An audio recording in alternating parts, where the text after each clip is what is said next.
Hello दोस्तों, क्या हाल चाल है। मैं हूँ गौरव मिश्रा। आज हम पढ़ने वाले हैं क्लास 10th मैथ्स का पहला चैप्टर वास्तविक संख्याएं।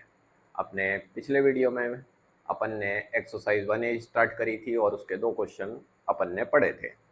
आज हम क्वेश्चन नंबर 3 पढ़ेंगे। पर अपना जब वीडियो ख़त्म हुआ था तो उस समय जाने से पहले मैंने एचसीएफ एलसीएम और दो संख्याओं के गुणनफल के बारे में एक संबंध बताया था, जिसको अपन एक सूत्र भी बोल सकते हैं। तो आज अपन उसी प्रकार के क्वेश्चनों को अपन देखेंगे और ये क्वेश्चन नंबर हुआ तीसरा। और आज अपन कोशिश करेंगे कि ये एक्सरसाइज ख़त्म हो जाए और जल्द से जल्द अपना पहला चैप्टर ख़त्म हो और फिर अपन अगले चैप्टर की ओर जाएं। तो चलिए स्टार्ट करते हैं। आज अपना क्वेश्चन नंबर तीसरा देखते हैं। तीसरा क्वेश्चन बोल रहा है, पूर्णांकों के निम्न युग्मों के एचसीएफ और एलसीएम ज्ञात करो तथा इसकी जांच करो कि दो संख्याओं का गुणनफल बराबर एचसीएफ गुणा एलसीएम। इसमें ये पहला क्वेश्चन दिया हुआ है। देखो बच्चों, यहाँ पर आपको अगर एचसीएफ और एलसीएम निकालना नहीं आता है तो मेरा पिछला वीडियो ज़रूर देखिए। इससे आपको बहुत सारी क्लियरिटी मिल जाएगी। आप ही कोशिश करेंगे कि आपको ये चीज़ें समझ में आए। अगर आपने मेरा पिछला वीडियो देखा है तो आपको मेरे को पूरा यकीन है कि आपको ये चीज़ें बड़े आसानी से समझ में आ जाएंगी। पर अगर आपने वीडियो नहीं देखा है तो एक बार उस वीडियो को ज़रूर देखें, क्योंकि आगे अपन जो भी क्वेश्चन करने वाले हैं सब कुछ पहले वीडियो से रिलेटेड ही रहेगा। तो देखिए, इस क्वेश्चन में जब हम पढ़ते हैं तो इसके दो पार्ट दिखाई देते हैं। पहला भाग में वो बोल रहा है कि एचसीएफ तथा एलसीएम ज्ञात करो, और फिर दूसरे पार्ट में वो ये कुछ बोल रहा है। मैथ्स में सबसे इम्पोर्टेंट होता है कि अपन क्वेश्चन को हमेशा केयरफुली पढ़ें। एक्चुअल में प्रॉब्लम ये होती है कि बच्चे क्वेश्चन को पूरा ना नहीं पढ़ते हैं कभी भी। बोर्ड एग्ज़ाम में हड़बड़ाहट भी रहती है, थोड़ी घबराहट भी रहती है। और होता यह है कि ऊपर का भाग पढ़े, पूर्णांकों के निम्न युग्मों के एचसीएफ और एलसीएम याद करिए, और बच्चा एलसीएम और एचसीएफ बड़ी आसानी से निकालता है और वो नीचे का पार्ट देखता ही नहीं है और इग्नोर कर देता है। इससे एग्ज़ाम में उसके नंबर कट जाते हैं। तो मैथ्स का सबसे पहला रूल ये है कि आप क्वेश्चन को हमेशा ध्यानपूर्वक पढ़ें। ये सबसे इम्पॉर्टेंट पार्ट होता है कि क्वेश्चन को अपन को ध्यानपूर्वक पढ़ना है, क्योंकि क्वेश्चन ही अपने को बताएगा कि अपन इस क्वेश्चन को सॉल्व करना स्टार्ट कैसे करें। जब तक आप क्वेश्चन को अच्छे से पढ़ने की आदत नहीं डालेंगे तब तक आपको मैथ्स समझ में नहीं आएगा। तो सबसे पहला रूल तो यही होता है कि हमें अपना क्वेश्चन हमेशा अच्छे से पढ़ना है। तो देखिए, अपन जब इस क्वेश्चन को अच्छे से पढ़ते हैं तो अपने को इस क्वेश्चन में दो पार्ट दिखाई दे रहे हैं। पहला पार्ट बोल रहा है कि एचसीएफ और एलसीएम ज्ञात करने, और दूसरे पार्ट में वो जांच करने बोल रहा है। तो जांच करने वाला हिस्सा अपन बाद में देखेंगे। तो पहला हिस्सा है एचसीएफ और एलसीएम ज्ञात करने का, जो कि अपन ने पिछले वीडियो में बड़े अच्छे तरीके से देखा था कि अभाज्य गुणनखंड द्वारा अपन एचसीएफ और एलसीएम कैसे निकालते हैं। तो आज अपन फिर से वही कोशिश करते हैं कि एचसीएफ और एलसीएम निकाल कर आपको बताएं और समझाएं। तो यहाँ पर पहला क्वेश्चन दिया है 26 और 91। तो यहाँ पर अपन हल करना चाहते हैं। चालू करते हैं। तो अपने को क्या निकालना है, एचसीएफ और एलसीएम निकालना है। तो सबसे पहले अपन क्या करेंगे, क्लियर है, अभाज्य गुणनखंड करेंगे। तो अभाज्य गुणनखंड कर देते हैं। भाई 26 लिखा हुआ है, 26 का अभाज्य गुणनखंड करिए। 2 आ गया 13, 13 आ गया 1। इसी प्रकार 91 को देख लीजिए। 91 किससे जाएगा भाई, 7 से जाएगा। कितनी बार में जाएगा, 13 टाइम में जाएगा। 13 के टेबल में 13 1 बार में आएगा। ये अपन ने कर दिया। अब यहाँ पर इसको लिख लेते हैं भाई, 2 गुणा 13 और 7 इंटू 13, ये अपन ने लिख लिया। अब एचसीएफ के लिए आपको पता ही होगा कि क्या करना है। एचसीएफ के लिए अपने को ये करना रहता है कि जो अपन ने अभाज्य गुणनखंड निकाला है उस पूरे में जो भी संख्याएं कॉमन दिखाई देंगी, जो दोनों में दिखाई देगी या तीनों में दिखाई देगी, कॉमन होनी चाहिए, वो अपन यहाँ पर लिख देंगे। तो यहाँ पर अपने को कॉमन क्या दिखाई दे रहा है, 13 दिखाई दे रहा है। तो यहाँ पर अपन लिख देते हैं 13। ये हो गया। अब एलसीएम निकालने के प्रोसेस में अपन ने देखा था कि अपने को जो अभाज्य गुणनखंड लिखा है उसको अपने को घातों के रूप में रिप्रेजेंट करना होता है। तो चलिए अपन घातों के रूप में रिप्रेजेंट कर देते हैं। दो कितनी बार लिखा हुआ है? एक बार लिखा हुआ है, तो दो की घात एक हो जाएगी। इसी प्रकार 13 कितनी बार लिखा हुआ है? यहाँ पर कितनी बार लिखा हुआ है? एक बार, तो 13 की पावर एक हो जाएगी। अब अगले में चले जाते हैं। यहाँ 7 कितनी बार लिखा हुआ है? एक बार, तो 7 की पावर एक हो गई। यहाँ पे 13 कितनी बार लिखा हुआ है? एक बार लिखा हुआ है, तो 13 की पावर एक हो गई। ये अपन ने लिख लिया। अब अपन लिखते हैं एलसीएम। पहले वीडियो में मैंने कुछ हिंदी में आपको लिखवाया था, नोट्स दिखाया था, जिसको समझकर अपन बड़े आसानी से एलसीएम निकाल सकते हैं कि जो भी सबसे बड़ी घात होगी उसको अपने को लिखते जाना है। तो सबसे पहली संख्या अपने को कितनी दिखाई दे रही है? दो दिखाई दे रही है। तो दो की सबसे बड़ी घात कितनी है? एक ही है, तो यहाँ पर अपन ने लिख दिया दो की घात एक। ठीक है भाई। उसके बाद अपने को अगला अंक क्या दिखाई दे रहा है? 13 दिखाई दे रहा है। 13 की अपने पास सबसे बड़ी घात कितनी है? एक है, तो यहाँ पर अपन 13 की घात एक लिख देते हैं। उसके बाद अपने को अगला अंक क्या दिखाई देता है? 7 दिखाई देता है। तो 7 का सबसे बड़ी घात कितनी दिखाई दे रही है? एक दिखाई दे रही है, तो ये लिख दिया अपन ने। अब इनको गुणा कर देते हैं। 7 दूनी हो गया 14 और ये हो गया 13। 14 और 13 को गुणा करके देख लीजिए कितना आ रहा है। 3 चौके 12, हासिल आया एक, 3 और एक 4, एक का 4, एक का 1, 2 और 2। तो ये आपका आ गया 182। एलसीएम निकल के आ गया भाई। अब जब अपने पास ये दो चीज आ गई, क्या क्या आ गया? अपने पास एचसीएफ भी आ गया है देखिए, और अपने पास एलसीएम भी आ गया। अब पहला हिस्सा अपना हो गया है खत्म। अब अपने को दूसरा हिस्सा बोल रहा है कि इसकी जांच करो। तो यहां पर अपन दूसरा हिस्सा लिखते हैं जांच। यहां पर अपन ने लिखा जांच, और जो लिखा हुआ है उसको लिख देते हैं। दो संख्याओं का गुणनफल, दो संख्याओं का गुणनफल बराबर बराबर एचसीएफ गुणा एलसीएम। ये अपन ने लिख दिया। दो संख्याओं का गुणनफल बराबर एचसीएफ गुणा एलसीएम, यही लिखा हुआ है भाई। अब अपने पास प्रश्न में दो संख्याएं कौन सी दी हुई हैं? अपने को क्लियर दिखाई दे रहा है। कितनी दी हुई है? 26 और 91। तो इसको अपन गुणा के रूप में लिख देते हैं, तभी गुणनफल निकलेगा। एचसीएफ कितना निकला है अपना? देखिए 13 लिख दिए। एलसीएम कितना निकला है? 182। अब बस अपने को जांच करनी है कि जो एचसीएफ और एलसीएम अपन ने निकाला है वो सही निकला है कि नहीं। इसका उद्देश्य, इस क्वेश्चन का उद्देश्य यही है, ये पता करना है कि ये जो अपन ने हल किया है और जो एचसीएफ और एलसीएम निकाला है वो सही आपने निकाला है कि नहीं। वो कैसे पता चलेगा? जब ये दोनों के दोनों चीजें क्या आएंगी? बराबर आएंगी। अगर ये बराबर नहीं आती हैं तो इसका मतलब अपन ने एचसीएफ और एलसीएम निकालने में कहीं ना कहीं गड़बड़ करी है। ये ध्यान में रखिएगा। जांच का उद्देश्य, जांच करना, सत्यापित करना, उसका उद्देश्य सिर्फ यही होता है कि अपन ने जो प्रश्न को हल किया है वो अपन ने सही बनाया है कि नहीं बनाया है। तो चलिए यहाँ पर अपन गुणा करके देख लेते हैं एक बार। यहाँ पर अपन गुणा करके देखते हैं। पहले 91 और 26 का गुणा करके देखते हैं। तो 6 एकम 6, 6 नाम आ गया 54, 2 एकम 2, 9 दूनी 18। तो ये आ गया 6, 6, 8, 5, 13, हासिल आया 1 और ये आ गया 2366। ये आ गया 2366। अब इसका भी गुणा करके देख लेते हैं। 182 मल्टीप्लाई बाय 13, तो 3 2 जा आ गया 6, 3 8 जा 24 और एक 5, 2 3 और 2 5, 1 की पावर 2, 1 8 जा 1 1 जा 6, 5 2 7। अपन ने कहीं मिस्टेक करी है?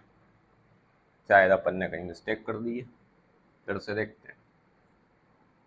182 इंटू 13, 3 दूनी 6, 8 दूनी 24 का 4, हासिल आया 2, 3 एकम 3, 3 2 5, 1 का 2, 1 का 8, 1 एकम 1, 6 6 8 5 13 1। तो ये आ गया 2366, 2366। तो देखिए ये अपना दोनों के दोनों क्यों आ रहा है? बराबर आ रहा है। तो इसका मतलब जो अपन ने एचसीएफ और एलसीएम निकाला है वो बिल्कुल सही निकाला है। तो बस अब इसको अपन लिख देते हैं लेफ्ट हैंड साइड बराबर राइट हैंड साइड, और यहाँ पर लिख देते हैं सत्यापित हुआ। ठीक है, या सिद्ध हुआ, जो भी आपको लिखना चाहो। सत्यापित हुआ और लिखना ज़्यादा बेहतर होगा, क्योंकि अपन बस चेक कर रहे हैं, जांच कर रहे हैं। तो सत्यापित हुआ कि भैया जो अपन ने निकाला है यहाँ पर सही निकाला है। तो अब आपको ये क्लियर समझ में आ गया होगा कि इस प्रकार के प्रश्न को किस प्रकार से अपन को हल करना है। फिर से एक बार और बोलूँगा कि प्रश्नों को हमेशा पूरा पढ़ें, ध्यान से पढ़ें, कोई भी हिस्सा उसको छूटना नहीं चाहिए, कोई भी हिस्सा। ऐसा कोई भी आप काम ना करें जल्दबाजी में जिससे अपने नंबर कटने की गुंजाइश रहे। क्योंकि अपन जो पढ़ रहे हैं, एक तो मेरी पूरी कोशिश है कि आपको बहुत सरलता पूर्वक पढ़ाऊँ, सरल भाषा में पढ़ाऊँ, और जिससे आपको समझ में आए। और उससे भी बड़ी बात यह है कि आपको वो आराम से समझ में आए और आप ज़्यादा से ज़्यादा नंबर स्कोर कर पाएँ। ये सबसे मेन उद्देश्य है। इस चैनल को बनाने का सबसे बड़ा उद्देश्य सिर्फ़ और सिर्फ यही है कि जिन बच्चों को मैथ्स में डर लगता है, उन बच्चों का मैथ्स से डर कम हो जाए, और या जो बच्चे कमज़ोर हैं मैथ्स में, जिनको थोड़ा कठिन लगता है, उनके लिए ये चैनल स्पेशली बनाया गया है। क्योंकि मेरा हमेशा से ये मानना है कि जो बच्चा होशियार है, वो बच्चा अपनी मेहनत करके कहीं ना कहीं से कुछ ना कुछ करके वो सीख ही जाएगा। पर जो बच्चे थोड़े से कमज़ोर हैं, उनको किसी न किसी मार्गदर्शन की हमेशा आवश्यकता होती है। और मेरी कोशिश वही है कि मैं एक बार मार्गदर्शन प्रदान करके उनको उस लेवल पर पहुंचा दूं कि मैथ्स वो खुद से समझने लगें, खुद से बनाने लगें। मेरी पूरी कोशिश है। और मेरा आपसे वादा है कि अगर आप मेरे चैनल से अंत तक जुड़ते हैं तो आपका मैथ्स का डर ख़त्म होगा, आप मैथ्स से डरना बंद कर देंगे, और आपका मैथ्स स्ट्रॉन्ग हो जाएगा, और आप खुद से क्वेश्चन बनाने लगेंगे और समझने लगेंगे। चलिए, और इस प्रकार से अपन, ये आप स्क्रीनशॉट ले लेंगे, एक क्वेश्चन और बनाएंगे। एक क्वेश्चन अपन इसका और बना लेते हैं, इस टाइप का क्वेश्चन, या उम्मीद करता हूं कि ये आपको समझ में आ गया होगा। तो अब एक क्वेश्चन और देख लेते हैं अपन इसका। दूसरा नंबर है 336 और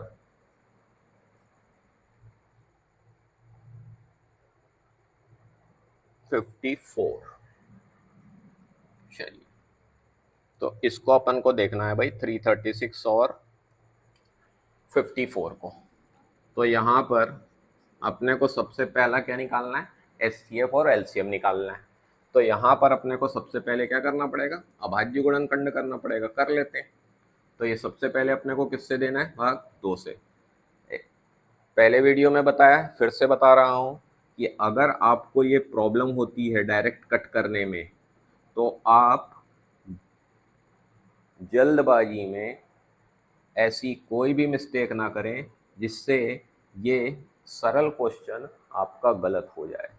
आपको अगर डायरेक्ट कट करने में दिक्कत होती है तो आप सिंपली भाग देने वाला प्रोसेस अपनाइए। इसमें टाइम लगेगा, पर आपकी गलती कभी नहीं होगी, और अपने को किसी भी कीमत पर क्वेश्चनों को गलत नहीं होने देना है, भले उसमें 1 मिनट 2 मिनट ज़्यादा लग जाए। ये मैथ्स का दूसरा रूल है, समझ लीजिए।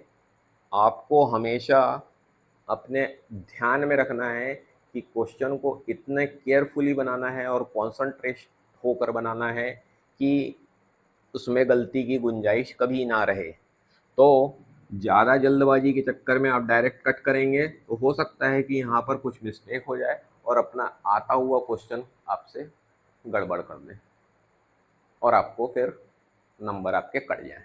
तो ये आप बिल्कुल नहीं करेंगे। आपको प्रॉब्लम होती है, आप ये भाग देने वाला प्रोसेस अपनाइए। यहाँ पे 2 से भाग दीजिए भाई, 2 एकम 2,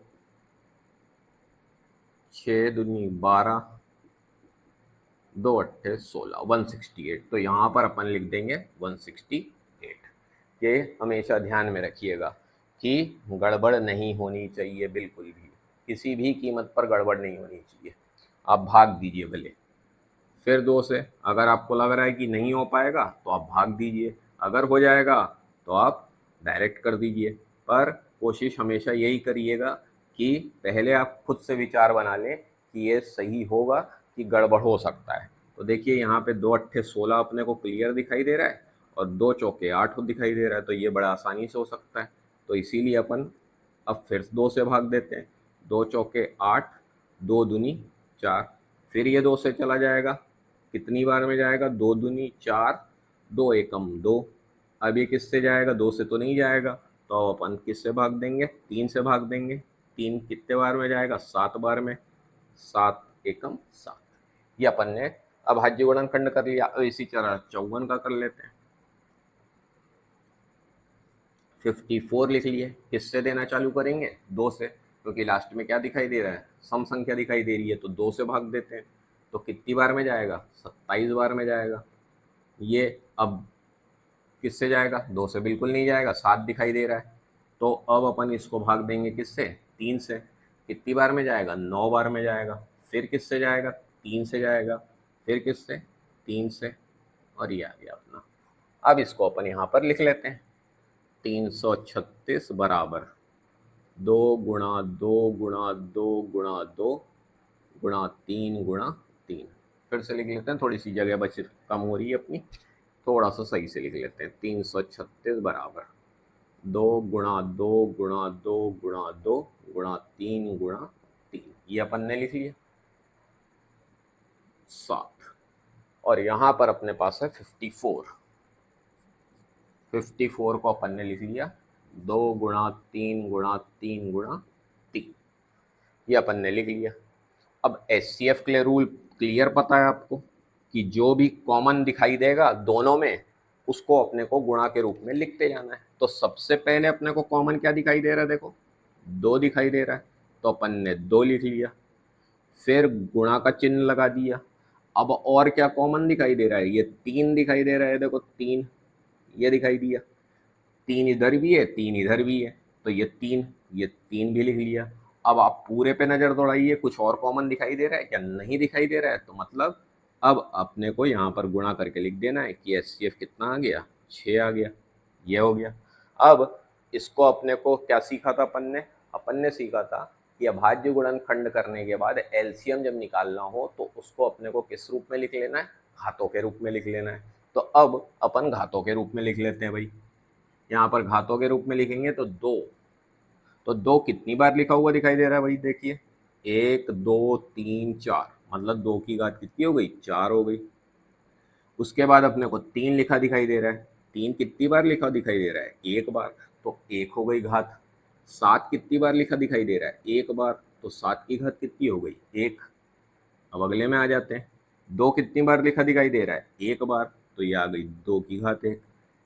उसके बाद अपने पास 3 लिखा दिखाई दे रहा है, 3 कितनी बार है, 1 2 3, तो यहाँ पर 3 की घात 3 हो गई। चलिए, तो अब ये काम जैसे ही हुआ तो उसके बाद अपन लिखते हैं एलसीएम। एलसीएम का प्रोसेस फिर से, सबसे पहला अंक क्या दिखाई दे रहा है, 2। 2 की सबसे बड़ी घात इस पूरे में क्या दिखाई दे रही है, 2 की घात 4, लिख लिए भाई, ये लिख लिया अपन ने। उसके बाद अगला क्या दिखाई दे रहा है, 3, अपन ने 3 लिख लिया। 3 की सबसे बड़ी घात कितनी दिखाई दे रही है, 3 की घात 3, ये भी लिख लिया। उसके बाद अगला क्या दिखाई दे रहा है, 7।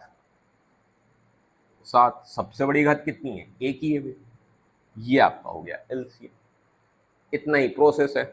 अब इसको अपन लिख लेते हैं गुणा के रूप में, तो कितनी बार में आ जाएगा, 2 गुणा 2 गुणा 2 गुणा 2, 3 गुणा 3 गुणा 3, और ये आ गया 7। तो यहाँ पर देखिए 2 दूनी 4, 4 दूनी 8, 8 दूनी 16, 3 तिया 9, तिया 27, और ये आ गया आपका 7। अब इनका गुणा करके देख लेते हैं कितना निकल के आ रहा है। तो 27 गुणा 16 कर लो पहले, तो कितना आ रहा है भाई, देखो 6 सत्ते 42 का 2, 6 सत्ते 42 का 2 हासिल है 6, 12 12 1 का 7, 1 2 6 7 13, 432 आ गया, ये आ गया 432। और यहाँ पर 7 का गुणा कर देते हैं। अब इसका 7 में गुणा कर दीजिए, तो 7 दूनी 14, 7 तिया 21 और एक 22, हासिल आया 2, 7 चौक 28 और ये 3024 आ रहा है, 3024। एक बार और करेक्शन कर लीजिए, चेक कर लीजिए कहीं मिस्टेक तो नहीं कर दी अपन ने, देख लीजिए। 6 सत्ते 42, हासिल आया 2, 4 6, 6 दूनी 12 और 4 16, कट किया 7 2, 6 7 13, हासिल आया 7 दूनी 14, 7 तिया 21, 22 2, 7 चौक 28 30, ठीक है। तो 3024 आ गया इसका। तो यहाँ पर अपने पास HCF के रूप में क्या दिखाई दे रहा है, 6, और LCM के रूप में दिखाई दे रहा है 3024। अब अपना प्रोसेस क्या है भाई, प्रश्न का दूसरा हिस्सा अपना क्या है, जांच करना। तो जांच कर लेते हैं भाई, जांच कीजिए। दो संख्याओं का गुणनफल, दो संख्याओं का गुणनफल बराबर HCF गुणा LCM, ये अपन ने लिख लिया। दो संख्याओं का गुणनफल अपने पास कितना है भाई, 336 गुणा 54, और HCF LCM कितना लिखा हुआ है, 6 गुणा 3024। ठीक, तो अब अपने को देखना है कि दोनों बराबर आ रहा है कि नहीं। दोनों बराबर आ रहा है मतलब अपना काम खत्म। तो यहाँ पे गुणा करके देख लेते हैं। तो 336 गुणा 54, यहाँ पर गुणा करिए तो 6 चौके 24, हासिल आ गया 2, 4 तिया 12 और 2 14, हासिल आया 1, 4 तिया 12 और 1 13। यहाँ पर आ गया 5 छक्के 30, 5 छक्के 30, हासिल आया 3, 5 तिया 15, 15 और 3 18, हासिल आया 1, 5 तिया 15 और 1 16, 4 4 8 3 11, हासिल आया 1, 18,144, 18,144। अब इसका गुणा करके देख लेते हैं अपन, इसका गुणा करके देखते हैं। 3024 गुणा 6, तो 6 चौके 24, हासिल आया 1, 6 दूनी 12 और 1 13, 6 दूनी 12 और 2 14, हासिल आया 1, 6 का गुणा शून्य में करेंगे शून्य, तो ये आ गया 1, 6 तिया 18, तो ये आ गया 18,144। तो यहाँ पर फिर से लेफ्ट हैंड साइड बराबर राइट हैंड साइड, और ये हो गया सत्यापित हुआ। तो दोनों मान अपने आ गए बराबर। तो इसका मतलब है कि अपन ने HCF और LCM दोनों का दोनों सही निकाला था। तो इसमें एक क्वेश्चन और है, आपकी जो भी टेक्स्ट बुक चल रही है या जो भी आप बुक से पढ़ना प्रेफर कर रहे हैं, सरकारी हो NCERT हो या जो भी किताब से आप पढ़ रहे हैं, तो आपको इस प्रकार के प्रश्न देखने ज़रूर मिल जाएंगे। तो आप उनसे प्रैक्टिस करिए, इन्हीं को क्वेश्चनों को एक बार रिवाइज कीजिए, बिना देखे बनाने की कोशिश करिए कि आपसे बन रहे हैं कि नहीं। और मेरा आपसे प्रॉमिस है कि आप जब ये प्रोसेस को लगातार करते रहेंगे तो आपका मैथ्स ऑटोमेटिकली स्ट्रॉन्ग होता जाएगा। तो चलिए इसको आप स्क्रीनशॉट ले लीजिए और फिर अपन एक नए टाइप का क्वेश्चन देखते हैं जो अपना एक्सरसाइज का पार्ट है। चलिए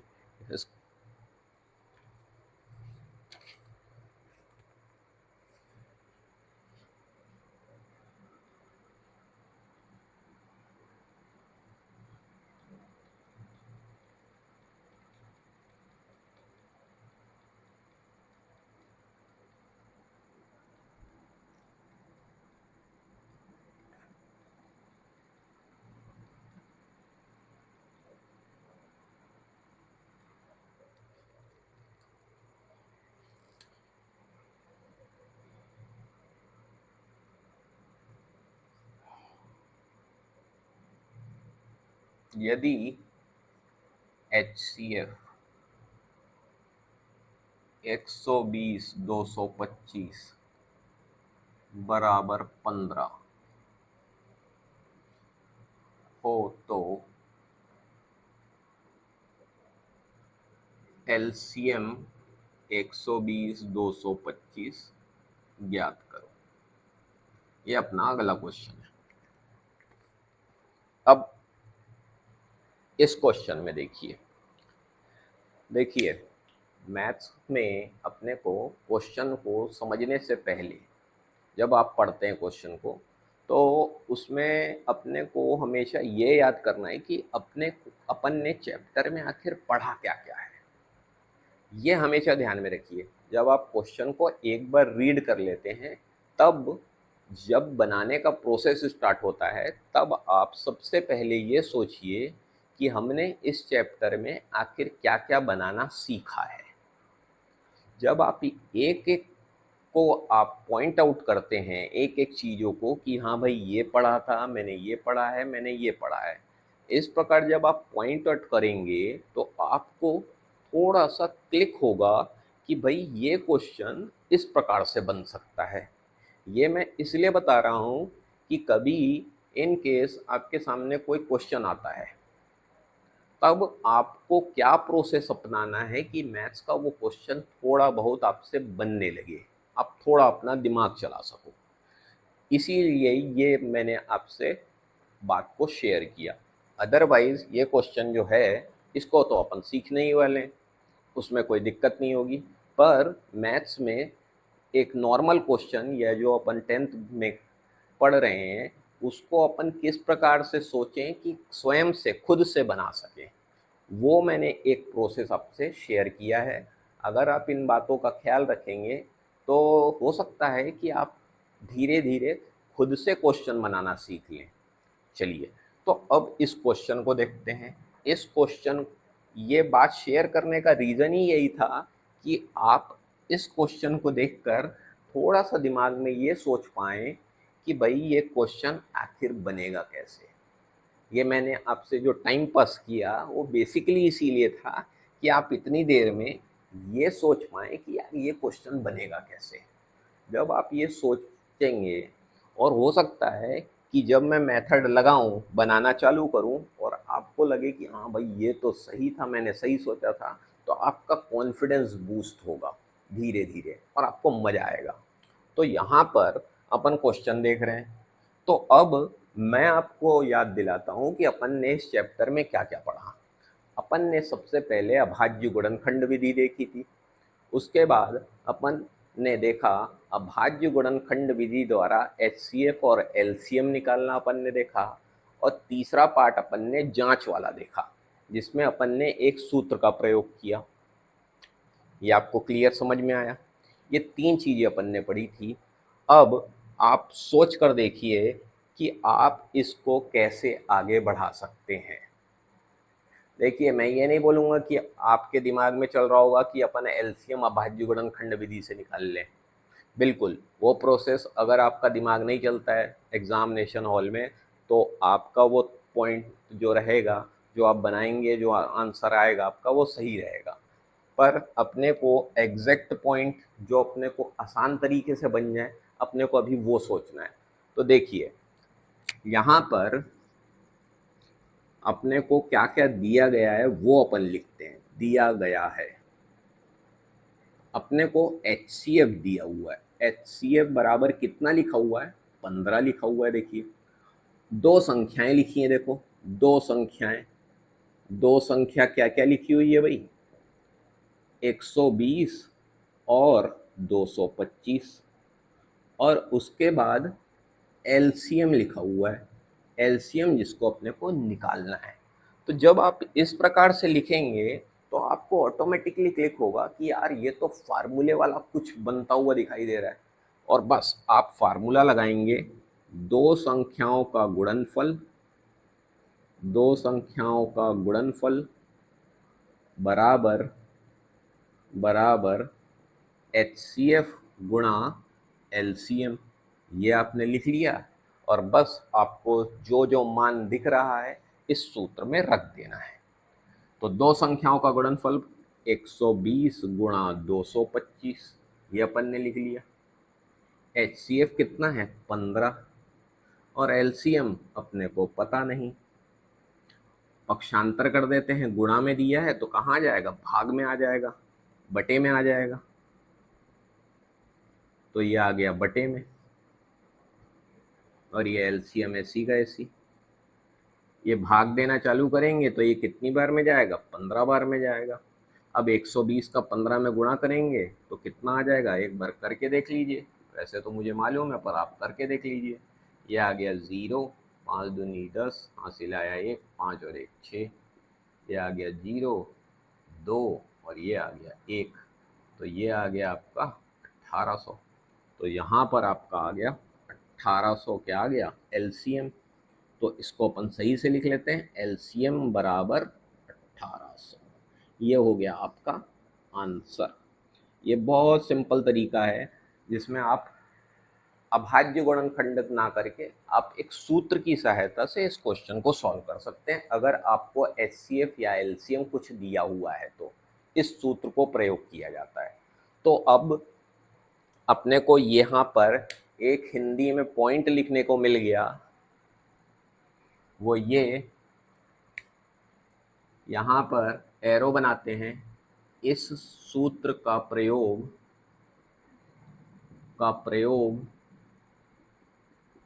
तब किया जाता है जब किसी प्रश्न में एचसीएफ या एलसीएम में से कोई एक दिया हो और साथ में दो संख्याएं लिखी हों। ये देखिए, ये है एक नोट जिसको आपको अपनी कॉपी में नोट करना है। आप ये जब लिखते हैं तो आपकी मेमोरी स्ट्रॉन्ग होना चालू होती है, मैथ्स को ज़्यादा बेहतर तरीके से याद रख पाती है जब आप इस तरह से लिखते हैं। अभी आपने सीख लिया, ये अपन ने सीख लिया कि भाई ये क्वेश्चन बनाया कैसे जाता है, पर अब ये क्वेश्चन याद कैसे रहेगा। ये क्वेश्चन याद ऐसे रहता है। बच्चों की सबसे बड़ी गलती रहती है कि वो मैथ्स सीखते तो हैं पर जब अपन आगे बढ़ते जाएंगे तो वो ये पीछे का भूलते जाएंगे, और उस वक्त जो ये मैं छोटी छोटी चीज़ें लिखवाऊंगा ये आपकी सबसे बड़ी हेल्प करेंगी, सबसे बड़ी मददगार होंगी उस वक्त। कि अचानक बस आपसे कोई क्वेश्चन पूछे, आप पन्ने पलटें और आप ये पढ़ेंगे और आपको तुरंत क्लिक हो जाएगा कि भाई हाँ इस क्वेश्चन में ये करना है। आपको पूरा सॉल्यूशन तक देखने की ज़रूरत नहीं पड़ेगी। और रिवीजन करने के लिए ये सबसे बेस्ट पार्ट होता है, सबसे बेस्ट पार्ट है ये ध्यान में रखिएगा। तो ऐसे ही छोटे छोटे नोट्स अपन हर वीडियो में देखेंगे। हर कोई कॉम्प्लिकेटेड क्वेश्चन आएगा, नॉर्मल क्वेश्चन आएगा, या जहाँ पर ज़रूरत होगी अपन ऐसे छोटे छोटे नोट्स में आपको लिखाना सिखाऊंगा, ताकि आप जब बड़ी क्लास में जाएंगे तो ये चीज़ आप खुद लिखना धीरे धीरे ऑटोमेटिकली आप खुद सीख जाएंगे। पर अभी ये काम मेरी जिम्मेदारी है कि ये काम आपको मैं सिखाऊंगा। तो अपन हर जगह जब ज़रूरत पड़ेगी तो अब अपन इस तरह की चीज़ लिख लेंगे और अपन अपनी कॉपी में नोट करते चलेंगे। चलिए, तो इसका स्क्रीनशॉट ले लीजिए।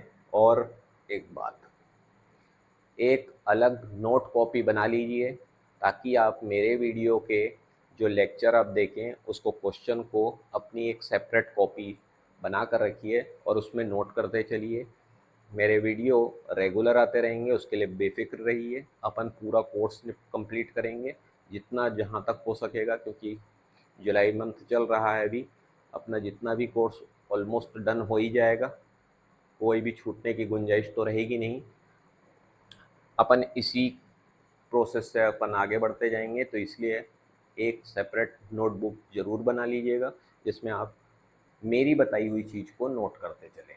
ठीक, चलिए स्क्रीनशॉट ले लीजिए। अभी अपन अगला क्वेश्चन देखेंगे।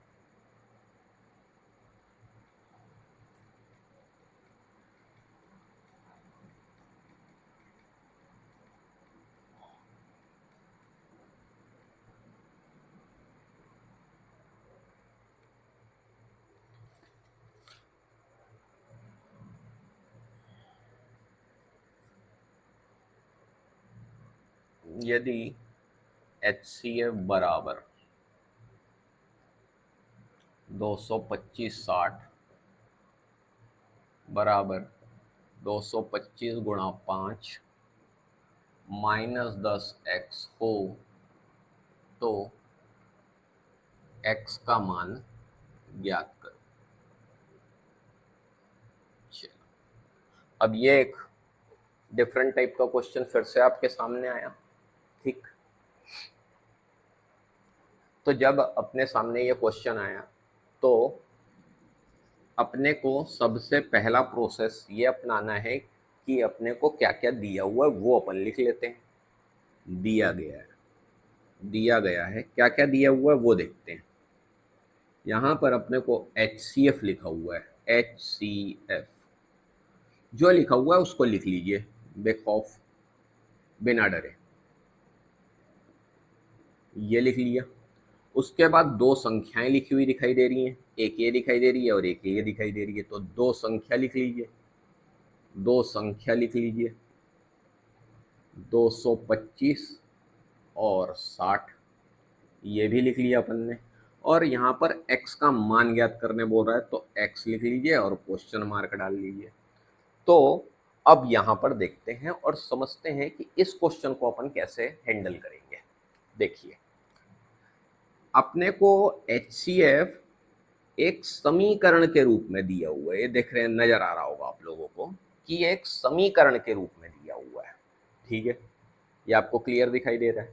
ठीक, और अपने पास दो संख्याएं भी दिखाई दे रही हैं। दो संख्याएं दिखाई दे रही हैं और किसकी बात हो रही है? HCF की बात हो रही है। LCM की बात होती तो अपन LCM की बात करते, पर अभी प्रश्न में सिर्फ और सिर्फ HCF की बात हो रही है। तो अब फिर से अपन अपना दिमाग दौड़ाना चालू करते हैं कि भैया अपन ने आखिर पढ़ा क्या क्या है। फिर से ये ध्यान में रखिएगा कि HCF इस बार दिया नहीं है। पिछले क्वेश्चन में HCF दिया हुआ था, पर इस बार HCF एक समीकरण के रूप में दिया है। तो फिर से अपन एक बार दिमाग लगाना चालू करते हैं कि भैया अपन ने पढ़ा क्या क्या था। पढ़ा क्या क्या था? वही अपन अभाज्य गुणनखंड विधि, अभाज्य गुणनखंड विधि द्वारा HCF LCM, ये अपन ने पढ़ा था। उसके अलावा तो इस चैप्टर में कुछ है ही नहीं।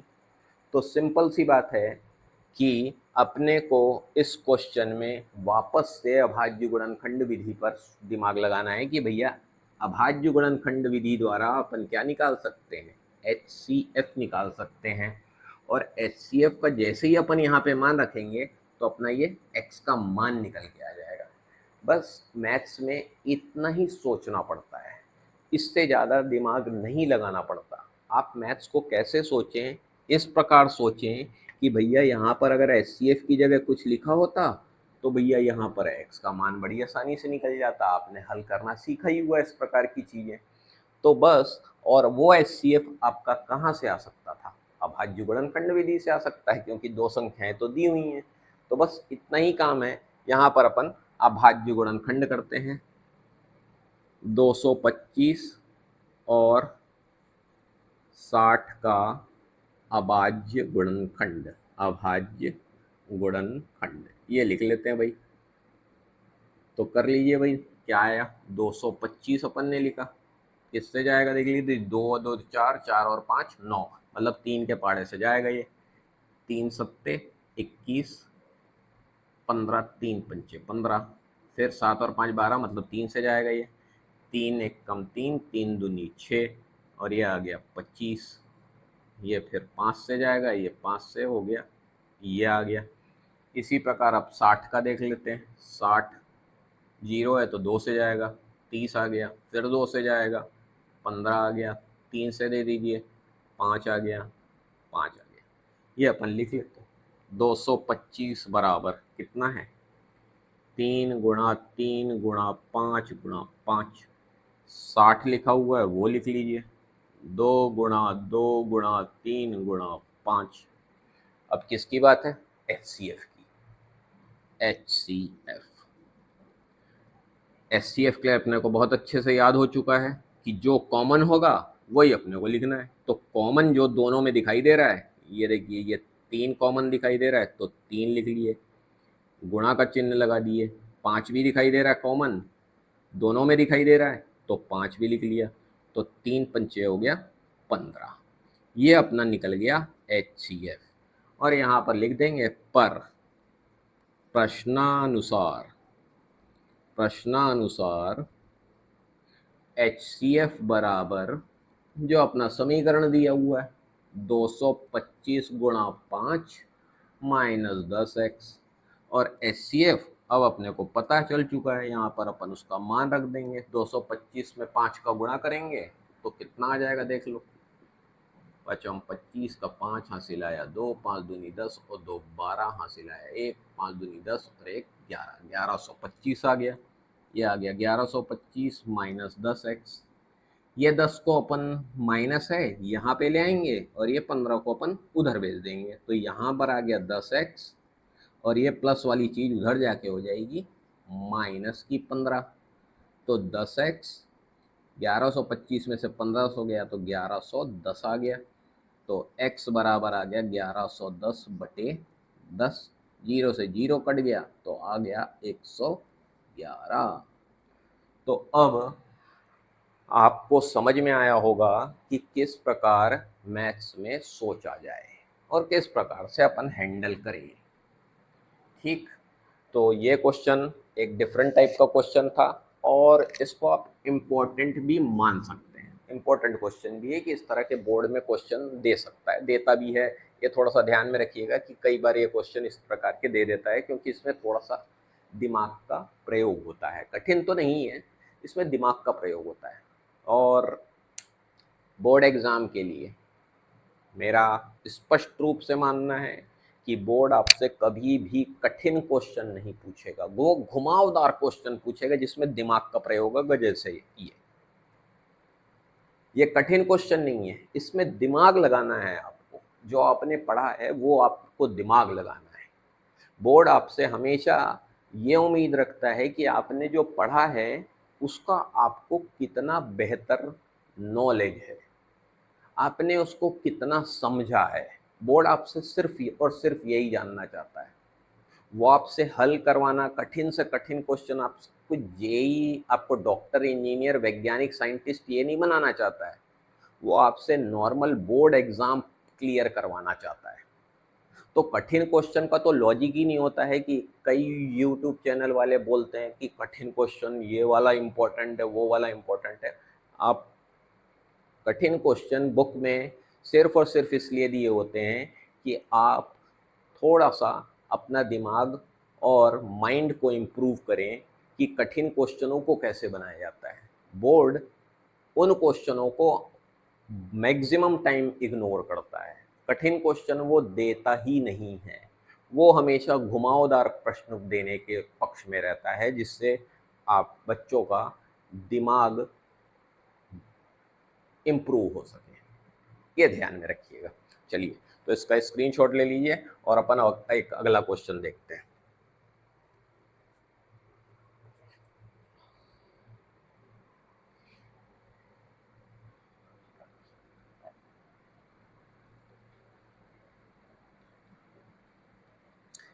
ये एक बड़ी समस्या है भाई, मिटाना पड़ता है, लिखना पड़ता है,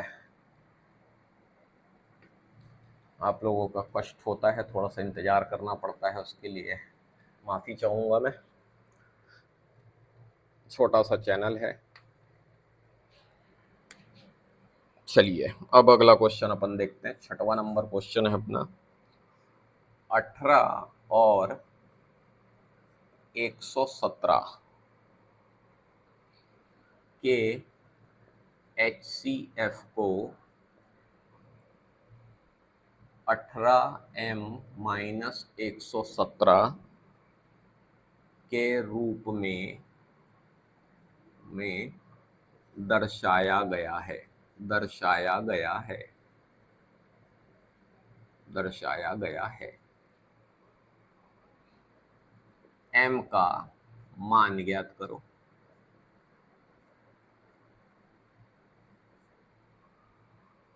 ठीक, और साथ ही 18 और 117 का LCM भी ज्ञात करो। चलो अब ये क्वेश्चन आपके सामने।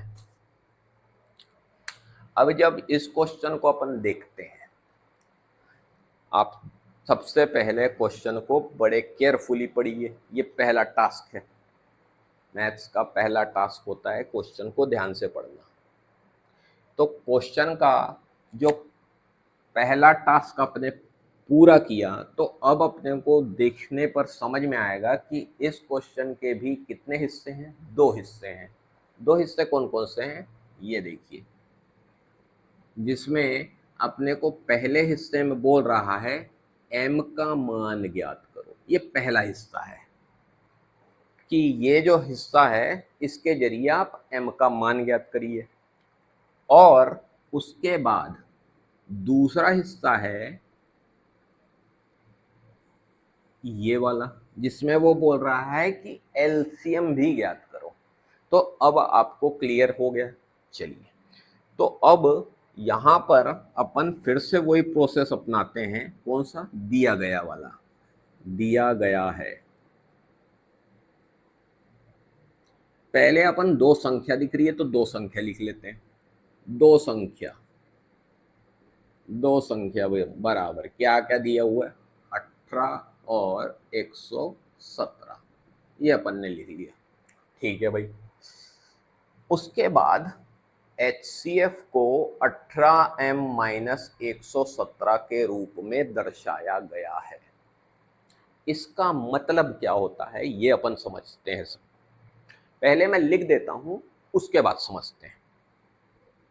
HCF बराबर 18m माइनस 117। यहां पर ये जो आपको लिखा हुआ दिखाई दे रहा है, ये जो मैंने लिखा है, इसको अगर अपन हिंदी में पढ़ें, हिंदी में, ये मैथ्स की भाषा है। जो ये साइन दिखाई दे रहा है ये मैथ्स की भाषा है। पर जब अपन इसको हिंदी में प्रेजेंट करें तो 18m माइनस 117 क्या बोल रहा है? HCF को ये 18m माइनस 117 के रूप में दर्शाया गया है। मतलब HCF क्या है? 18m माइनस 117 क्या है? HCF है। ये है। आपको हिंदी भी समझ में आनी चाहिए कि मैथ्स को हिंदी में कैसे रिप्रेजेंट करते हैं और हिंदी को मैथ्स में कैसे रिप्रेजेंट करते हैं। ये धीरे धीरे आप इम्प्रूव हो जाएगा। तो यहाँ पर अपन को समझ में आया कि भैया HCF बराबर 18m माइनस 117 दिया हुआ है, ये अपन ने लिख लिया। और फिर आ गया m का मान। तो ये अपने पिछले क्वेश्चन जैसा हो गया, जैसा अपन ने पिछले क्वेश्चन में देखा था कि HCF एक समीकरण के रूप में दिखाई दे रहा है। तो यहाँ पर अपने को बड़ी क्लियरिटी से समझ में आ रहा है कि ये पिछले क्वेश्चन जैसा बनेगा अपना। तो अपने को दो संख्याएं दी हुई हैं, तो यहाँ पर लिख लेते हैं 18 और 117 का अभाज्य गुणनखंड। ठीक है, तो यहाँ पर 18 का अभाज्य गुणनखंड करते हैं। कितनी बार में जाएगा भाई? 2 से दे देते हैं, कितना आ गया? 9 आ गया। 3 से दे देते हैं, 3 आ गया, ये आ गया 1। अब इसी प्रकार 117, 117 2 से तो जाएगा नहीं, तो जोड़ कर देख लेते। 1 और 1 2, 2 और 7 9, मतलब 3 से जा सकता है ये। 3 से भाग दे के देखते हैं। 3 एकम 3, 3 तिया 9, 27 39 आ गया। फिर 3 से चला जाएगा, कितनी बार में जाएगा? 1 और ये 3। अब 13 अभाज्य संख्या है तो 13 से ही जाएगा। तो यहाँ पर अपन लिख लेते हैं 18 बराबर 2 गुणा 3 गुणा 3, और 117 का भी लिख लेते हैं 3 गुणा 3 गुणा 13। अब HCF अपने को मालूम है, बड़े अच्छे से आप सीख चुके हैं कि दोनों में जो कॉमन होगा वही अपना HCF है। तो यहाँ पे देखो 3 ये दिखाई दे रहा है, 3 ये दिखाई दे रहा है, तो ये लिख लिए। 3 ये दिखाई दे रहा है, 3 ये दिखाई दे रहा है, तो ये भी लिख लिए। तो 3 तिया हो गया अपना 9, HCF अपना निकल के आ गया 9। पर प्रश्नानुसार पर प्रश्नानुसार प्रश्नानुसार HCF बराबर तो अपना कुछ दिया हुआ था। क्या दिया हुआ था? 18m minus 117। बस HCF की जगह अपन ने रख दिया 9, 18m माइनस 117। ये 9 समझ में आ गया होगा ये कहाँ से अपन ने लिखा है। जो अपन ने अभी अभाज्य गुणनखंड से निकाला था वो HCF का मान अपन HCF की जगह में रख दिया है अपन ने, जो अपन ने पिछले प्रश्न में किया था। अब ये 117 माइनस में है, ये इधर आ जाएगा तो प्लस में बन जाएगा, तो ये प्लस 117 हो गया। ये 18m ऐसी का ऐसी, 9 और 117 को जोड़ेंगे तो ये 126 हो गया, ये 18m हो गया। 126 18 किस में गुणा में, तो बटे में आ जाएगा, ये बराबर आ गया m। कितनी बार में जाएगा? 7 बार में जाएगा, तो m बराबर आपका मान आ गया 7। ये हो गया अपना पहला हिस्सा। अब आपके पास HCF निकल चुका है, ये सब अपन ने देख लिया, m का मान निकाल लिया। अब एक हिस्सा है 18 और 117 का LCM निकालना। ये काम आप लोग स्वयं घर पर करेंगे कि 18 और 117 का LCM आप निकाल कर देखेंगे। कैसे निकाल के देखेंगे खुद सोच कर बताइए, कैसे देखेंगे बताइए, सोच कर देखिए। मैं होता तो मैं सूत्र का प्रयोग करता। मैं एक हिंट देता हूँ कि मैं होता तो एक सूत्र का प्रयोग कर देता, क्योंकि उससे अपने को जब बोर्ड में अपन पेपर लिखते हैं तो वो एक अच्छा रिप्रेजेंटेशन जाता है, बजाय यहाँ से सॉल्व करने के। हालांकि यहाँ से भी सॉल्व हो जाता है, ये घातों में लिख लेंगे और आंसर निकल के आ जाएगा। पर मैं आपकी जगह होता तो मैं दो संख्याओं का गुणनफल बराबर HCF गुणा LCM वाला सूत्र का इस्तेमाल करता और उसके जरिए मैं LCM निकालता। ठीक, ये मैंने आपको एक हिंट दिया, तो आप उस हिंट को फॉलो करते हुए इसका LCM निकालेंगे। ठीक है, ये आपकी जिम्मेदारी है, आप स्क्रीनशॉट ले लीजिए और अपन अगला क्वेश्चन देखेंगे।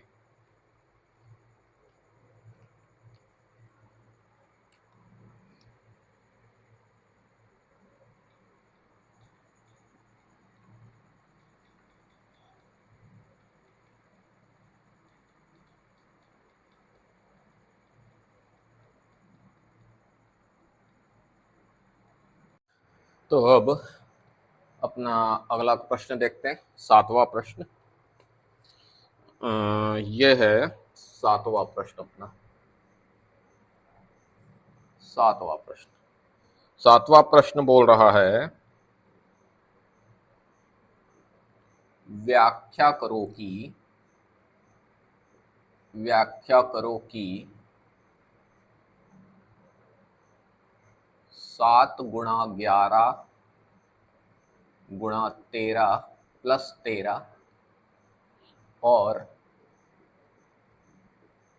7 गुणा 6 गुणा 5 गुणा 4 गुणा 3 गुणा 2 गुणा 1 प्लस 5 भाज्य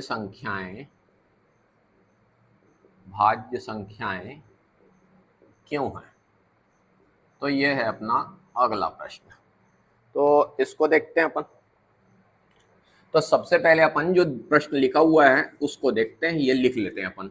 तो 7 गुणा 11 गुणा 13 प्लस 13 और 7 गुणा 6 गुणा 5 गुणा 4 गुणा 3 गुणा 2 गुणा 1 प्लस 5, ये अपन ने क्वेश्चन को लिख लिया।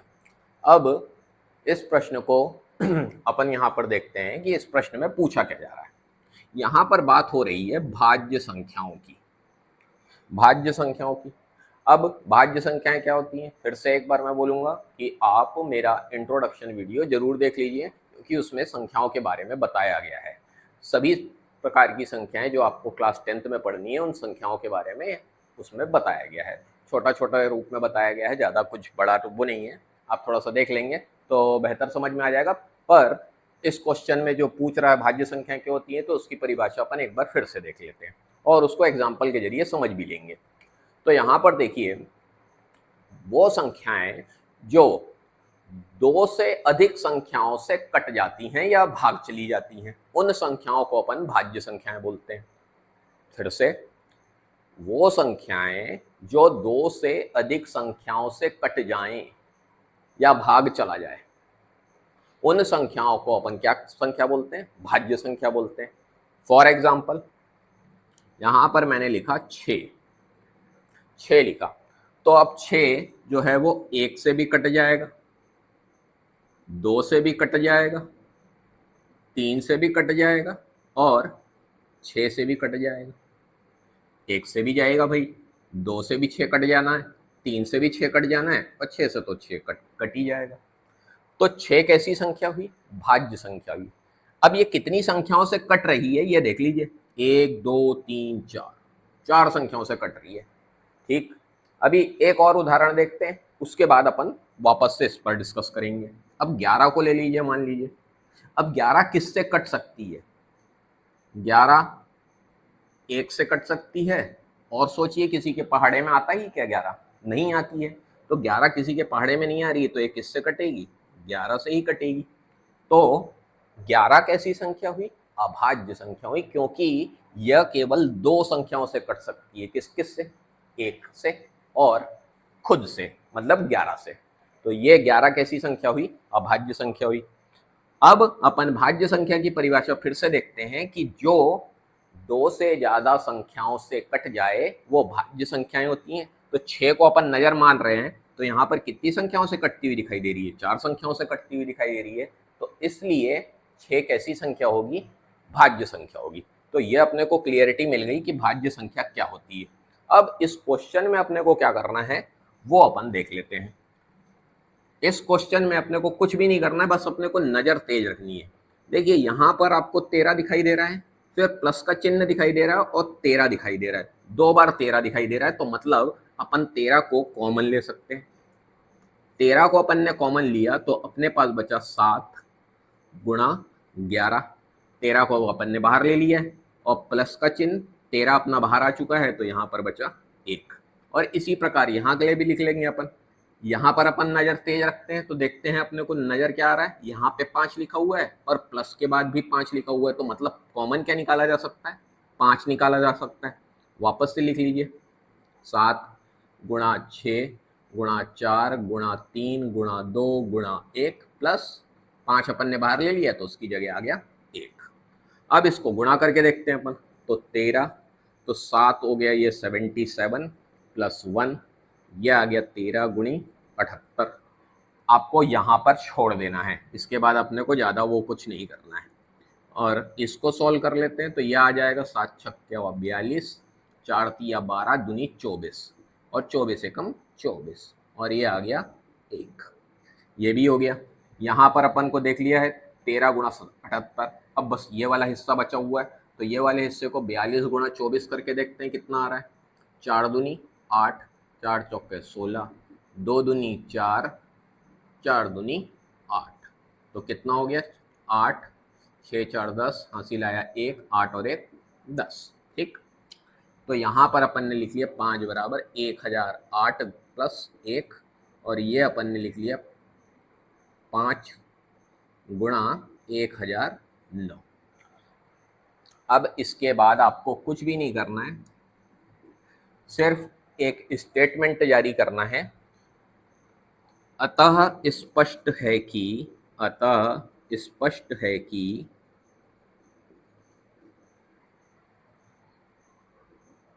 इन संख्याओं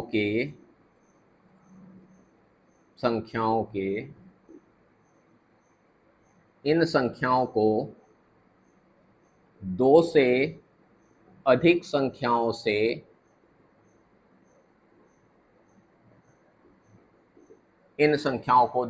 संख्याओं से विभाजित किया जा सकता है या काटा जा सकता है। इसीलिए इसीलिए इसीलिए ये भाज्य संख्या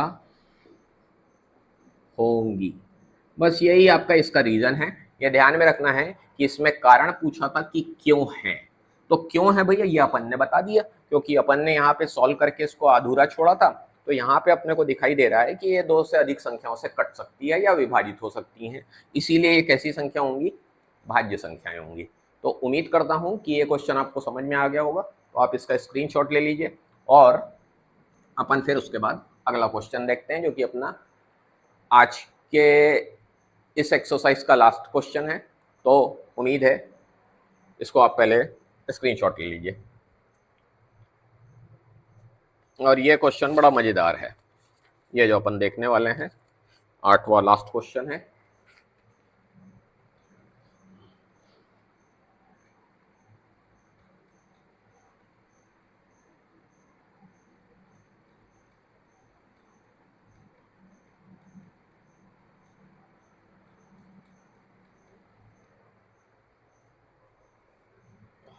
आठवां क्वेश्चन,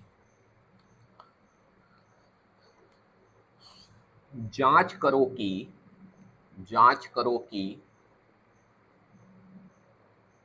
क्या किसी प्राकृत संख्या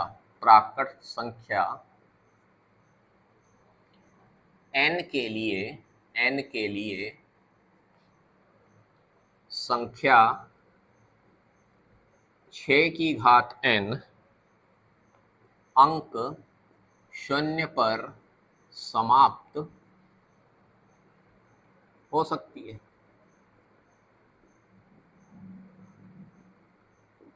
ठीक, ये अपना आ गया प्रश्न। अब यहाँ पर इस प्रश्न में खास क्या है वो देखते हैं। अपने को ये बताना है कि ये जो 6 की घात n लिखा हुआ है, क्या ये 0 पर समाप्त होगा, ये अपने को बताना है। अब बेसिकली अगर आपको समझ में नहीं आ रहा है कि ये बोल क्या रहा है, तो इस तरह से समझते हैं। जैसे यहाँ पे मैंने 30 लिखा, तो 30 के आखिरी में क्या आ रहा है, 0 आ रहा है, क्लियर दिखाई दे रहा है। तो 30 अपने को क्या दिखाई दे रहा है, 0 पर समाप्त होता दिखाई दे रहा है, यहाँ पे अपने को क्लियर दिखाई दे रहा है। ठीक, यहाँ पे मैंने 60 लिख दिया, मान लीजिए 60 लिखा हुआ दिखाई दे रहा है। तो 60 लिखा हुआ दिखाई दे रहा है, तो यहाँ पे भी इसका अंत किस पे हो रहा है, 0 पे हो रहा है। ठीक, अब यहाँ पर एक लॉजिक लेते हैं। यहाँ पर उसके बाद अगला चीज लिखा हुआ है प्राकृत संख्या n के लिए। तो प्राकृत संख्या क्या होती है, सबसे पहले अपन देख लेते हैं। प्राकृत संख्या n, प्राकृत संख्या वो संख्याएं होती हैं जो अपन गिनती के लिए यूज करते हैं, मतलब 1 2 3 4 गिनती की संख्याओं को अपन क्या बोलते हैं, प्राकृत संख्या बोलते हैं। तो यहाँ पे 19 की संख्याओं की बात कर रही है, मतलब n की जगह अपन किसका प्रयोग कर सकते हैं, 1 2 3 4 इस तरह से एंड सो ऑन, अपन इनका प्रयोग कर सकते हैं 4 की जगह में। तो अब यहाँ पे अपना प्रश्न दिया हुआ 6 की घात n, तो यहाँ पे 6 की घात n में n बराबर 1 रखते हैं अपन, देखते हैं कि ये क्या हासिल होता है। अपने को जो बोल रहा है वही अपन करके देखते हैं। तो 6 की घात n की जगह अपन ने रख दिया 1, तो आंसर कितना मिला, 6 ही मिलेगा। 6 की घात 1 है तो 6 का 6 आ जाएगा। इसी प्रकार 6 की घात n में n बराबर 2 रख कर देखते हैं अपन, 2 रखते हैं। तो 2 रखने पर क्या हासिल होता है वो देखते हैं। n की जगह अपन ने रख दिया 2, तो यहाँ पर 6 गुणा 6 और इसका आंसर मिला अपने को 36। इसी प्रकार एक और संख्या को ट्राई करके देख लेते हैं। n बराबर अपन 3 भी रखकर देख लेते हैं। तो 3 अपन रखकर देखते हैं, तो यहाँ पर 6 की घात आ गई 3, मतलब 6 गुणा 6 गुणा 6, तो इसको हल करेंगे तो कितना आ जाएगा, 216। अब ये क्वेश्चन को जब आपने देखा, तो यहाँ पर आप मेरे को बताइए, क्या अंत में आपको कहीं पर भी 0 नजर आ रहा है क्या, 0 नजर नहीं आ रहा है। मतलब अब अपने को ये पता चल चुका है कि ये जिस क्वेश्चन की बात हो रही है कि उसका आंसर क्या होगा, नो होगा, नहीं। क्या किसी प्राकृत संख्या n के लिए संख्या 6 की घात n अंक शून्य पर समाप्त हो सकती है? नहीं हो सकती। इसका आंसर अपने को मिल चुका है भैया, नहीं हो सकता। ये देखो यहाँ पर अपन ने शो भी कर दिया, पर इसको अपने को डिस्क्राइब करना पड़ेगा, लिख कर बताना पड़ेगा कि ऐसा क्यों है, ये रीजन बताना पड़ेगा। और शून्य आने के लिए, किसी संख्या के अंत में शून्य आने के लिए ऐसी क्या कंडीशन है उसको भी बताना पड़ेगा। तो वो अपन यहाँ पर लिख लेते हैं, बगल में यहाँ पर अपन अपना स्टेटमेंट लिख लेते हैं। किसी भी संख्या के लिए, तो सबसे पहले इसको जानने से पहले अपन जो संख्या लिए थे उसको एक बार और देख लेते हैं। 30 लिया था, इसका भाज्य गुणनखंड करके देखते हैं। 2 से जा रहा है, 15 आ गया, 3 5 1। ठीक, अब कोई और संख्या ले लेते हैं। मान लीजिए अपन ने क्या ले ली, 50 ले लीजिए। 50 ले लिया, 2 से दिया, 25 5 5 1। कोई और संख्या आपका मन कर रहा हो तो ले लीजिए, 70 ले लीजिए, 80 ले लीजिए। चलिए 80 ले लिए, तो 2 से भाग दिए, 40 आ गया, 2 आ गया, 2 से फिर भाग दे दिए, फिर 2 से भाग दे दिया, तो ये 5 आ गया। एक बार एक काम करते हैं, 10 भी लेकर देख लेते हैं। 10 भी लेकर देख लीजिए, 2 5 1।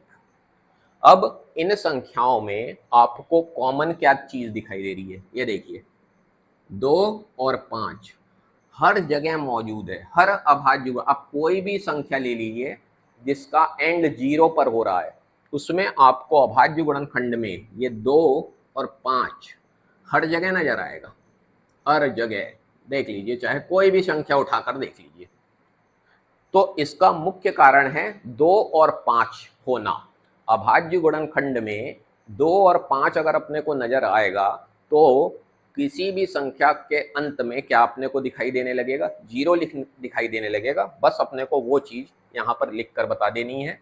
या आपको सिर्फ समझाने के लिए था, तो इसको मैं मिटा देता हूँ, इसका यूज नहीं है।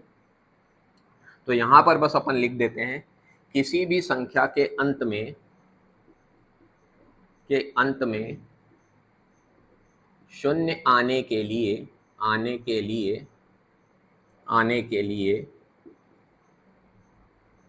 उसके अभाज्य गुणनखंड में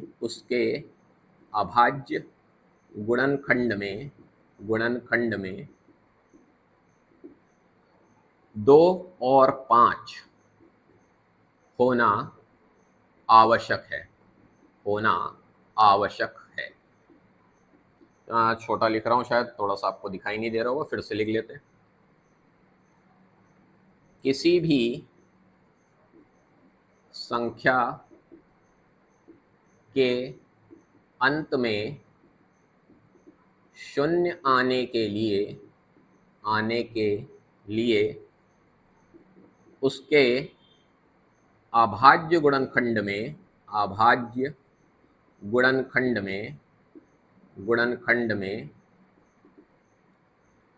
2 और 5 आना आवश्यक है। ये अपने को पता चल चुका भैया। पर संख्या 6 की घात n के अभाज्य गुणनखंड, इसको अपन करके दिखा देते हैं। 6 का अभाज्य गुणनखंड क्या आएगा, 2 गुणा 6 आएगा, 2 गुणा 3 आएगा। यहाँ पर 2 गुणा 3 करेंगे तो 6 आ जाएगा। तो अभाज्य गुणनखंड में 5 दिखाई दे रहा है क्या, नहीं दिखाई दे रहा है। अभाज्य गुणनखंड में 2 तो है पर 5 मौजूद नहीं है, इसीलिए संख्या 6 की घात n अंक शून्य पर समाप्त नहीं हो सकती। बस ये आपको स्टेटमेंट बता देना है। आप इसको जिस प्रकार अपने शब्दों में लिख सकें आप उसको रिप्रेजेंट कर दीजिएगा। यहाँ पर मैंने तरीका बता दिया है कि आप इस तरह से, और अभी जो अपन ने अभाज्य गुणनखंड देखा था 10 का, 20 का, 30 का, 60 का, जो भी अपन ने अभाज्य गुणनखंड देखा था, आप उसको भी प्रेजेंट कर सकते हैं। मतलब जो भी आपको एग्जामिनेशन हॉल में याद आए, आप वहाँ पर वो प्रक्रिया अपना के अपना ये क्वेश्चन वो कर सकते हैं। देखिए, ये इस प्रकार का question UP board, MP board, CG board, Rajasthan board, Bihar board में जनरली नहीं पूछा जाता है। इस प्रकार के प्रश्न सीबीएसई बोर्ड में स्पेशली पूछे जाते हैं। क्वेश्चन दिया हुआ है, एनसीईआरटी का बुक में क्वेश्चन दिया हुआ है, तो इसलिए अपने को जानना जरूरी है कि भाई हो सकता है अचानक से ये क्वेश्चन आ जाए। और मेरे को पूरी उम्मीद है कि जो बच्चे में उससे पढ़ रहे हैं, ये क्वेश्चन उनको बिल्कुल अच्छे से समझ में आ गया होगा। और अगर वो इस प्रकार का क्वेश्चन एग्ज़ाम में आ जाता है तो वो उसको बिल्कुल भी छोड़कर नहीं आएंगे। ठीक है, तो यहाँ पर अब आपको समझ में आ गया है। एक क्वेश्चन मैं दे देता हूँ, उसको आप घर पर ट्राई करिएगा। इसकी जगह 6 की जगह मैं यहाँ पर 4 लिख देता हूँ, ये आप घर पर ट्राई कीजिएगा। ये 8वां मिटा दे रहा हूँ मैं। इस क्वेश्चन को आपको घर पर ट्राई करना है, ये ध्यान में रखिएगा। आप पहले स्क्रीनशॉट ले लीजिए। एक तो सबसे पहले आप स्क्रीनशॉट लीजिए, तो स्क्रीनशॉट ले लीजिए। ठीक, अब यहाँ पर मैं आपको क्वेश्चन दे देता हूँ घर के लिए। 4 होमवर्क है ये घर पर आप एक बार बनाकर देखेंगे और इस प्रकार से ये आपकी प्रैक्टिस हो जाएगी। बिना देखे बनाने की कोशिश करिएगा। 4 की घात n अंक शून्य पर समाप्त तो हो सकता है कि नहीं हो सकता है, ये आपको बताना है। ठीक है, चलिए, तो अब एक लास्ट क्वेश्चन और बचता है, वो थोड़ा सा डिफरेंट टाइप का है। उसके लिए एक मेथड है जो मैं आपको बता दूंगा, और इस प्रकार का अगर प्रश्न आ जाता है तो वैसे जनरली आ भी जा सकता है और नहीं भी आता है। तो उस क्वेश्चन को आपको क्या रूल फॉलो करना है वो अपन को देख लेना है। तो एक क्वेश्चन और मैं बता देता हूँ, लास्ट क्वेश्चन है ये अपना इस एक्सरसाइज का। थोड़ा सा बड़ा है, थोड़ा सा टाइम वेस्ट हो जाएगा आप लोगों का, पर उम्मीद है कि आपको थोड़ी सी दिक्कत नहीं होगी और आप थोड़ा सा पेशेंस रख पाएंगे। क्या है कि स्मार्ट बोर्ड नहीं है तो प्रश्न अपने को खुद ही लिखना पड़ेगा आपको समझाने के लिए, तो थोड़ा सा इसमें टाइम वेस्ट हो जाता है। चलिए, लास्ट क्वेश्चन है, किसी खेल के मैदान में, बड़ा क्वेश्चन है, किसी खेल के मैदान में मैदान के चारों ओर वृत्ताकार पथ है। वृत्ताकार पथ है। इस मैदान का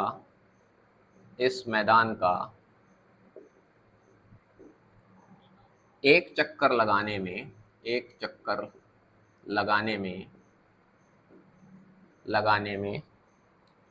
सोनिया को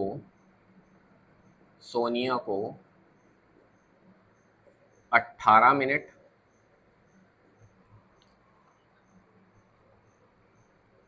लगते हैं, जबकि रवि को चक्कर लगाने में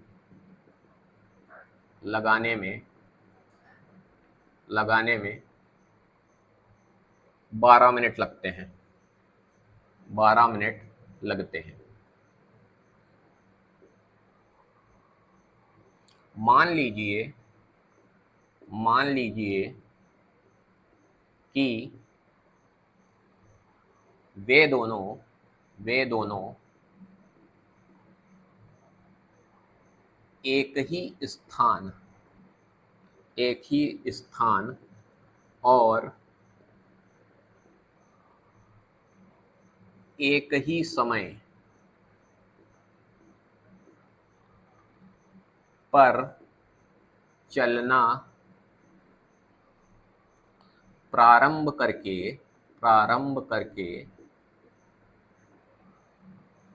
एक ही दिशा में चलते हैं, कितने समय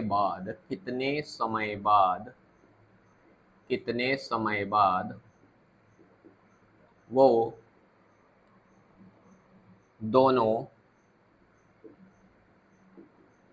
पुनः प्रारंभिक स्थान पर मिलेंगे। अब ये आपके पास एक बड़ा सा क्वेश्चन आया, भाषा वाला क्वेश्चन है, जिसमें एक स्टेटमेंट दी हुई है और इसके जरिए अपने को सवाल को हल करना है। तो यहाँ पर आपको इस क्वेश्चन में एक पॉइंट को याद रखना है, कितने समय बाद वो दोनों पुनः प्रारंभिक स्थान पर मिलेंगे।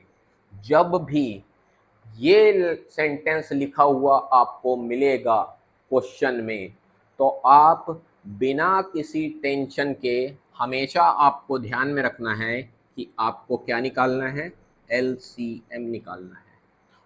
यही इम्पोर्टेंट पार्ट है कि जब भी बोलेगा कि कब कोई 2 व्यक्ति, 3 व्यक्ति, 4 व्यक्ति एक ही स्थान पे वापस से मिलेंगे, इस प्रकार का क्वेश्चन आएगा आपके पास, तो आपको इसका हमेशा और हमेशा एलसीएम ही निकालना है। इसमें बिना किसी टेंशन के आपने जो सीखा है अभाज्य गुणनखंड विधि द्वारा एलसीएम निकालना, वो आप यहाँ पर निकाल देंगे। बस इसको लिखने का तरीका एक होता है, वो अपन सीख लेते हैं। तो यहाँ पर दिया गया है वो लिख लेते हैं ताकि थोड़ा सा बड़ा बन जाए, नहीं तो ये तो 1-2 लाइन में ही खत्म हो जाएगा। दिया गया है सोनिया को चक्कर लगाने में लगा समय। यह अपना अपने हिसाब से वहां पर लिखना है आपको, लगाने में लगा समय। ये अपन ने लिख लिया, कितना दिया हुआ है, 18 मिनट। 18 मिनट ये लिखा हुआ है। उसके बाद रवि की बात हो रही है, रवि को चक्कर लगाने में लगा समय बराबर 12 मिनट। ठीक, प्रारंभिक स्थान पर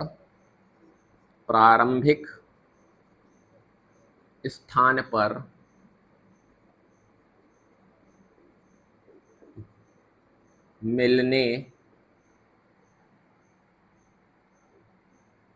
प्रारंभिक स्थान पर पुनः मिलने का समय ज्ञात करने के लिए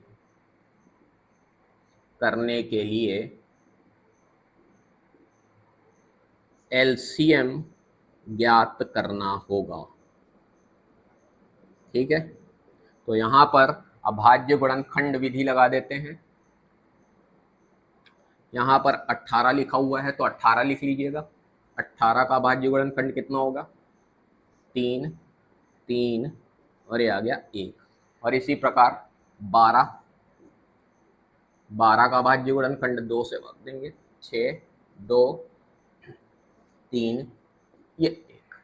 अब इसको लिख लेते हैं, 2 गुणा 3 गुणा 3 12, 2 गुणा 2 गुणा 3। इसको अपने को एलसीएम निकालना है तो घातों के रूप में लिखना पड़ेगा। तो 2 की घात कितनी दिखाई दे रही है, एक बार लिखा हुआ है तो 2 की घात 1 हो गई। 3 कितनी बार लिखा हुआ दिखाई दे रहा है, 2 बार लिखा दिखाई दे रहा है, तो 3 की घात हो गई 2। यहाँ पर देखते हैं 2 कितनी बार लिखा हुआ दिखाई दे रहा है, 2 बार। यहाँ पर 3 कितनी बार लिखा हुआ दिखाई दे रहा है, 1 बार। तो 3 की घात 1 हो। जो सबसे बड़ी घात होगी उसको अपने को लिखते जाना है, एलसीएम। यहाँ पे सबसे पहले लिखा हुआ दिख रहा है 2, 2 की सबसे बड़ी घात कितनी दिखाई दे रही है पूरे में, 2 की घात 2, तो लिख लीजिए। उसके बाद अपने को 3 दिखाई दे रहा है, 3 की सबसे बड़ी घात कितनी दिखाई दे रही है पूरे में, 3 की घात 2, तो 2 की घात 2 का मतलब हो गया 4, 3 की घात 2 का मतलब हो गया 9, और ये आ गया 36। तो यहाँ पर एलसीएम अपने को मिल गया 36, और इसका उत्तर लिखना पड़ता है। इस प्रकार के प्रश्नों का उत्तर लिखना पड़ेगा आपको। उत्तर में लिखना है, उत्तर 36 मिनट बाद, 36 मिनट बाद वह पुनः पुनः प्रारंभिक प्रारंभिक स्थान पर दोनों मिलेंगे। बस ये आपको लिखना है। जो आपका क्वेश्चन की एंडिंग होगी वही उत्तर में लिख देना है, जो आपका आंसर आएगा वही अपने को लिखना होता है। तो उम्मीद करता हूँ कि आपको मेरी क्लास आज की पसंद आई होगी और जो भी मैंने पढ़ाया है वो समझ में आया होगा। और अगर आपको अच्छे से समझ में आया है तो प्लीज़ मेरे चैनल को लाइक ज़रूर कीजिएगा और कमेंट में बताइएगा कि आपको मेरा वीडियो कैसा लगे। और साथ में अगर बहुत अच्छा लगा है तो अपने दोस्तों के साथ शेयर भी कीजिएगा। ये एक बहुत छोटा चैनल है, थोड़ी सी परेशानियां हैं, थोड़ी सी दिक्कतें हैं मुझे, थोड़ी प्रॉब्लम एडिटिंग वगैरह की भी है कि वो थोड़ी सुविधाएं नहीं है, तो इसलिए मुझे प्रश्न लिखना पड़ता है पूरा, जिसमें थोड़ा सा टाइम वेस्ट होता है। पर उम्मीद है कि आप लोग ये सारी परेशानियां मेरी समझेंगे और इस छोटे से चैनल को ग्रो करने में मेरी हेल्प करेंगे। तो चलिए फिर अपन मिलते हैं अपने नेक्स्ट वीडियो में, और उम्मीद है कि ये एक्सरसाइज आपको बहुत अच्छे तरीके से समझ में आई होगी और अगली एक्सरसाइज इससे भी बेहतर तरीके से अपन पढ़ने की कोशिश करेंगे और समझने की कोशिश करेंगे। क्यों? क्योंकि वो बहुत ज़्यादा मोस्ट इम्पॉर्टेंट एक्सरसाइज होने वाली है, क्योंकि वहाँ से एक क्वेश्चन कंपलसरी है कि किसी भी बोर्ड एग्ज़ाम में, चाहे आप कोई भी बोर्ड में हो, वहाँ से एक क्वेश्चन आना कंपलसरी है। तो इसीलिए अपने को वो एक्सरसाइज बहुत बेहतर तरीके से समझनी है, सीखनी है और याद रखनी है। तो चलिए फिर अब मिलते हैं अपने नेक्स्ट वीडियो में। तब तक के लिए बाय बाय। Thank you.